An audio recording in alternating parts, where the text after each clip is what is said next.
Olá, oitavo ano, sejam bem-vindos a mais uma videoaula de Matemática 2, comigo, professor Humberto.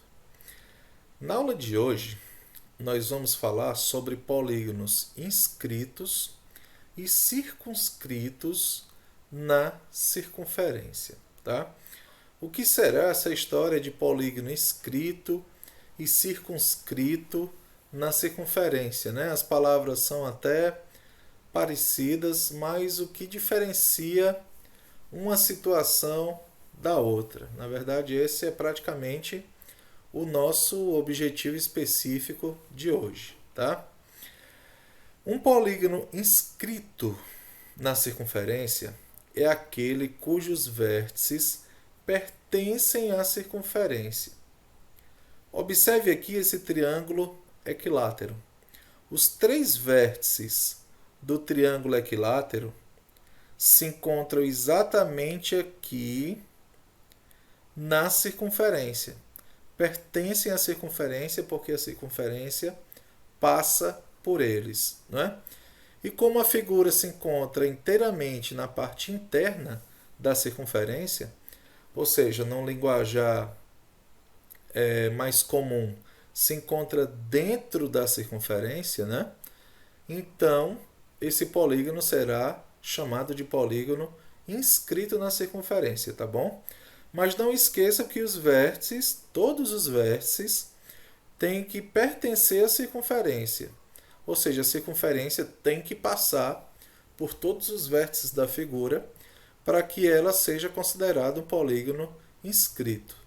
Então aqui eu tenho um triângulo equilátero, aqui eu tenho um triângulo não regular, inscrito na circunferência, e aqui eu tenho um pentágono regular, também inscrito na circunferência.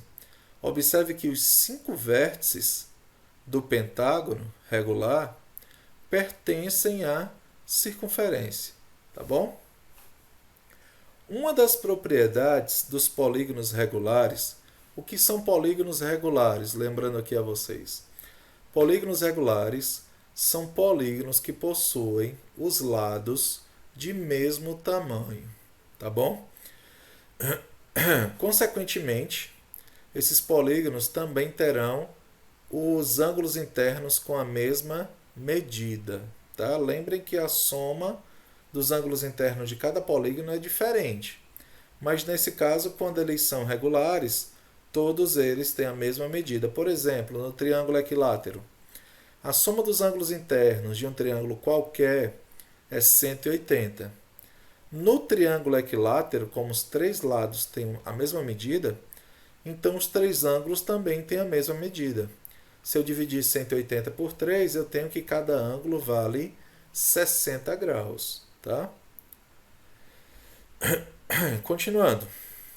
Uma das propriedades dos polígonos regulares é a de que sempre é possível traçar uma circunferência passando por todos os seus vértices.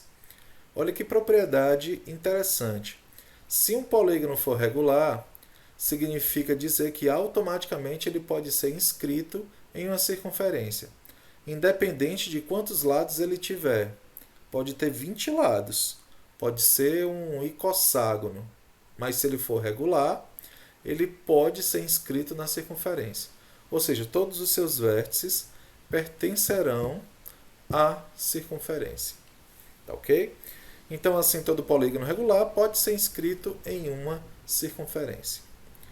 Os ângulos que têm vértices no centro da circunferência e seus lados passam por dois vértices consecutivos do polígono regular, chama-se de ângulo central do polígono. Vamos falar mais um pouquinho aqui sobre esse tal de ângulo central do polígono, tá? Só um lembrete antes. Lembre-se de que em um polígono regular, todos os lados são congruentes, ou seja, tem a mesma medida. E também todos os ângulos internos são congruentes, tá? Falando agora de ângulo central, observem o seguinte. Aqui eu tenho um triângulo equilátero inscrito na circunferência, tá? Por acaso, aqui o centro da circunferência coincide com o centro do triângulo também, tá bom? Traçando aqui três raios que coincidem com os vértices do triângulo, vocês vão observar que a circunferência ficou dividida em 3 partes iguais, em 3 ângulos internos com a mesma medida.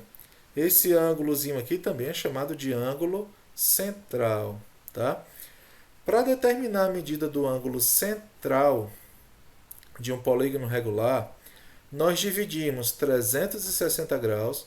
360 graus, no caso, é o ângulo da circunferência.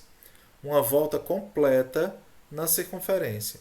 Pela quantidade de lados do polígono. Então, se o polígono é um triângulo, nós vamos dividir 360 por 3, que é exatamente a quantidade de lados, né, que possui o polígono. 360 dividido por 3, 120.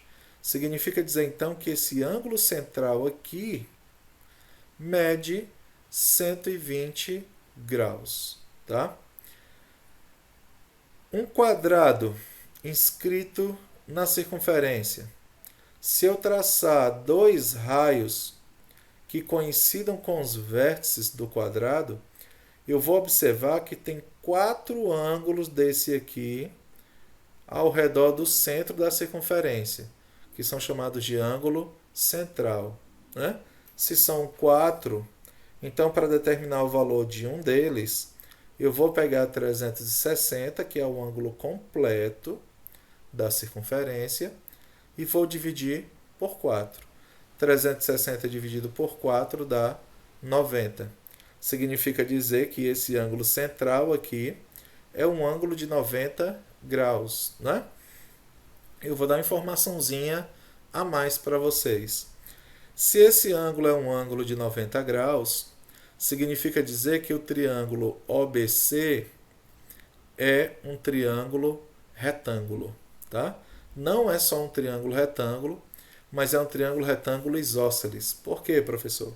Porque ele possui 2 lados aqui com a mesma medida. Né? Até porque isso aqui é um raio OB, isso aqui também é um raio OC. Então, os 2 raios na mesma circunferência têm a mesma medida.